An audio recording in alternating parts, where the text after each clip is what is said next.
All right, Gooners, bring it all in. It's Arsenal 1-0 against Fulham at Craven Cottage. And how are you guys feeling about that game? I'd like to know what your honest reaction after another London derby with the Arsenal won. And we're here to break it all down in three ups and three downs, and we'll get into, what that game really meant. What happened in the game? Why were Arsenal like that? That was a really nervy game. We'll discuss all of that in this episode. Before I do, hit that like and subscribe button if you're not already following us and rocking with us, and share this with as many Arsenal fans as possible. Let's get into it.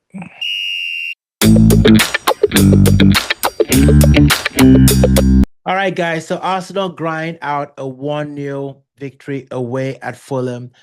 And after the international break, all you want is the 3 points. And we talked about this in the Gunner Pavilion preview.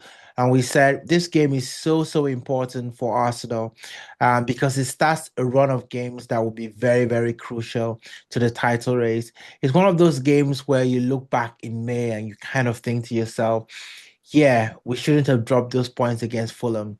And that's what this game was about. You look at last couple of seasons, we've had games like this, it's a Crystal Palace, it's a West Ham, it's a Fulham, where we've dropped those early points that have come back to bite us in the bum. This time around, the firm focus was on the task. The guys had the eyes on the prize. This wasn't pretty, guys. It wasn't pretty. And for large portions of this, you just kind of thought, hmm, is there anything that Fulham can do to actually ruin the day for Arsenal? So let's get into what went well for Arsenal. Okay, number one, Leandro Trossard.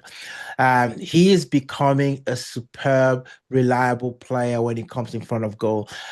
His positioning for that goal wasn't by luck. With Saka floating the corner in, and Arsenal are predominantly, everybody talks about it. We're very, very good at corner. And hey, listen, I have no shame about that because in order to get to a corner, you must have been doing something in the attacking third, to actually get the corner. So, if you get the corner, why don't you take advantage of it? I think the other teams that are complaining about that are just not good at taking corners and making people pay. We make people pay with corners, and long may it continue. Leandro Trossard for me is reliable. I can see why Mikel Arteta likes to have him around and why he's starting game because he just has that knack of being in the right position, and he's also clinical as well. So that was very good. Number two, clean sheet. I think this is, something that is the strength of Arsenal.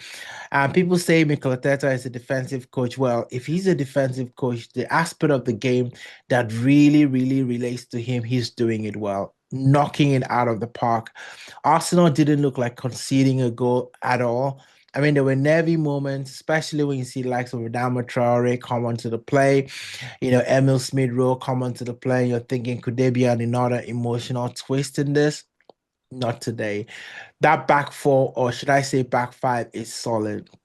You know, they made sure that Fulham went nowhere fast in a hurry, and we contained them. We made it difficult, and a clean sheet for Arsenal would definitely help us because let's be honest, we're not scoring bucket loads on the other end. So in order to keep that good goal difference, you got to keep clean sheet. So another good clean sheet by the Arsenal in this game, and we move on. Third thing for me, the third up for me is game management. And this is something that, a lot of the younger Arsenal team may not have been able to do. You saw in the game, there were times that it felt like a missed opportunity when the ball came into the final third, especially Marino. He was guilty of that a few times. The ball came in, and there were times he could have slid the ball into the forward line, Gyökeres, or maybe slip Saka in, and he didn't. And maybe that's where people knock on Marino quite a bit because he's not a creative midfielder, but he's not a defensive midfielder either. He's tidy with the ball, he's got good touch, and he knows how to get into the game or into the goal to the penalty area a lot of times. But you can just see that he's not there. But when it comes to a game that you want to manage it out, you know who better to bring in, and that's Merino. And maybe that's just a sign of what we can do in, more high-profile games or more important games, maybe Champions League games. We might see this formula play itself out. Christian Nørgaard coming in was great as well. I knew as soon as Merino came in, I knew that at some point Gyökeres was going to be substituted because Merino is like the second striker right now. So, hey, for me, those things were very good, Arsenal. We need to continue with that. But guys, let's talk about the three downs. Okay, so first down for me, that first half stings. Absolutely stings. I'm an NFL fan as well, and I was at the Tottenham Stadium last week to watch an NFL game against the Broncos and the Jets. And some of you don't even know what that is and don't care. But it was probably the worst half of American football I have seen in a very, very long time. That's also important to say. And check out my channel Across the Gridiron if you like American football as well. We got lots of content in there. But this first half was really bad. It was really bad. It didn't look like Arsenal. We look leggy, we look rusty.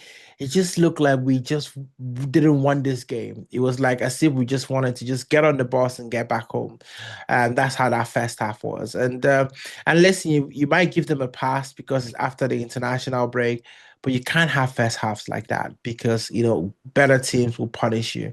And it's harder to pick yourself up when you've started with such a very, very low approach in terms of energy, in terms of creativity, in terms of just making things happen in the first half. So that's definitely not a good thing for the Arsenal. I think for me, second thing, that finishing and second goal killer instinct, we just didn't have it. We didn't have it. It just seems like we kept trying, and Gyökeres, fair play to him. He had a few attempts on goal, but it felt like he snatched those attempts a little bit. A striker who's banging form, might actually try something different, not just turn around and shoot. And sometimes maybe that's just what you need to do just to get it in anyhow. And then after that, start to build confidence. But it is, we just worked hard. We worked hard. Gyökeres again didn't get a lot of service. And the subs didn't really change the flow of the game, let's be honest. But we we just dragged it. We dragged it. Not good, guys. Not good. Final down for me, I think it's got to be Eze. I know. Listen, guys, we all wanted to see Eze in that number 10 role. And I'm not, gonna criticize him, for this game. But games like this just made me miss Ødegaard even more. It just made me miss Ødegaard more. We missed that creativity, that spark. I mean, let's be honest, Eze spent a lot of the time coming into the deeper midfield to get the ball. And so he couldn't do his damage as much as he could. And I don't know, I think there's something that needs to be adjusted so that Eze is getting the ball a little bit more forward because in the second half, when he was getting the ball for more forward, higher up in the pitch, he created some good moments. And if those were finished by Gyökeres, that could have been good. But I mean, Saka, is absolutely he should have been in my other third up, but I wanted to give credit to other things, but of course, you got to mention that Saka was absolutely amazing. But listen, Eze is going to grow into the role. He's going to grow into what we're asking him to do, and we definitely need to see a little bit more about him. I'm going to be keeping an eye on that Champions League game against Atletico Madrid because that's a really tough game, and I want to see how Eze performs in that game. Does he really stand up and do what we want him to do? I think that would be great for all Arsenal fans. Listen, guys, it's another clean sheet. I can't complain too much. I would have loved to be more entertained in this game, but it is a result business. It's all about getting 3 points. You're moving on to the next game.